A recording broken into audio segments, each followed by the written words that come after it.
Hello, ഞാൻ Bindu Sampath, internationally certified makeup artist, hair stylist and sari drapist. ഇന്ന് ഞാൻ ഇവിടെ കാണിക്കാൻ പോകുന്ന ബ്ലഷ് നമ്മളെങ്ങനെ അപ്ലൈ ചെയ്യണം എന്നുള്ളൊരു കാര്യമാണ്. അതായത് ഇപ്പം നമ്മൾ ബ്ലഷ് ചിലർ നടുവിൽ ചെയ്യുന്നുണ്ട്, ആപ്പിൾ ചീക്സ് മാതിരി ചെയ്തിട്ട് അവിടെ അപ്ലൈ ചെയ്യുന്നുണ്ട്. പിന്നെ കുറച്ച് മുഖത്തിൻ്റെ വണ്ണം കുറവായിട്ട് തോന്നിക്കാൻ വേണ്ടിയിട്ട് നമ്മൾ സൈഡ് കോർണേഴ്സിൽ ചെയ്യുന്നുണ്ട്. അപ്പോൾ ഇതെന്ന് പറയുന്നത് ഒരു ഈസിയായ ഒരു ടെക്നിക്കാണ്.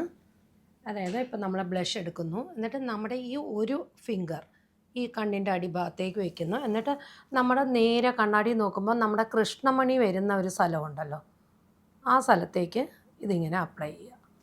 ഇത് അപ്ലൈ ചെയ്തതിന് ശേഷം നമുക്ക് ഹൈലൈറ്റർ വളരെ ലൈറ്റായിട്ട്, ഇപ്പം ബ്രൈഡ്സിന് ഒത്തിരി കൂടുതൽ ഇഷ്ടമുള്ളവർക്ക് കൂടുതൽ ചെയ്യാം.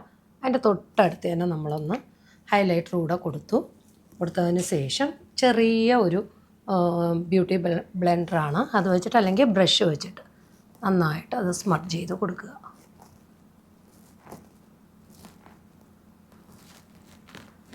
എപ്പോഴും സ്മഡ് ചെയ്യുമ്പോൾ മേളിലേക്ക്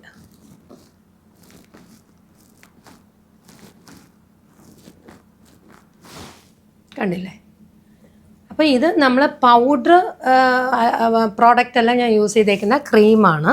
ഇതിൻ്റെ പുറത്ത് പൗഡർ കൊണ്ട് ഫിക്സ് ചെയ്തിട്ട് നമ്മൾ പൗഡർ പ്രോഡക്റ്റാണ് യൂസ് ചെയ്യുന്നതെങ്കിലും അതിൻ്റെ ആപ്ലിക്കേഷൻ സ്ഥലം വന്നിട്ട് ഇതാണ്. അതായത് വൺ ഫിംഗർ വയ്ക്കുക കണ്ണിൻ്റെ അടിഭാഗത്തേക്ക്.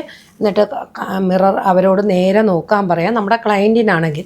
എന്നിട്ട് അവരുടെ കൃഷ്ണമണി വരുന്ന ആ പോയിൻറ്റിലാണ് നമ്മൾ ആദ്യം മാർക്ക് ചെയ്യുന്നത്. എന്നിട്ട് വേണം അവിടെ നിന്ന് നമ്മൾ മേളിലേക്ക് ആക്കാൻ. അപ്പോൾ ഈ ഒരു മെത്തേഡ് നിങ്ങൾക്ക് ചിലപ്പോൾ ആരും പറഞ്ഞു തന്നിട്ടുണ്ടാവില്ല. ഇത് ബ്രൈഡ്സിനും യൂസ്ഫുള്ളാണ്, മേക്കപ്പ് ആർട്ടിസ്റ്റുകൾക്കും യൂസ്ഫുള്ളാണ്, അല്ല സാധാ കോമൺ ലേഡീസിനും ഇത് യൂസ്ഫുള്ളായിരിക്കും. അപ്പം വീണ്ടും പുതിയ വീഡിയോസുമായിട്ട് ഞാൻ വരുന്നതായിരിക്കും.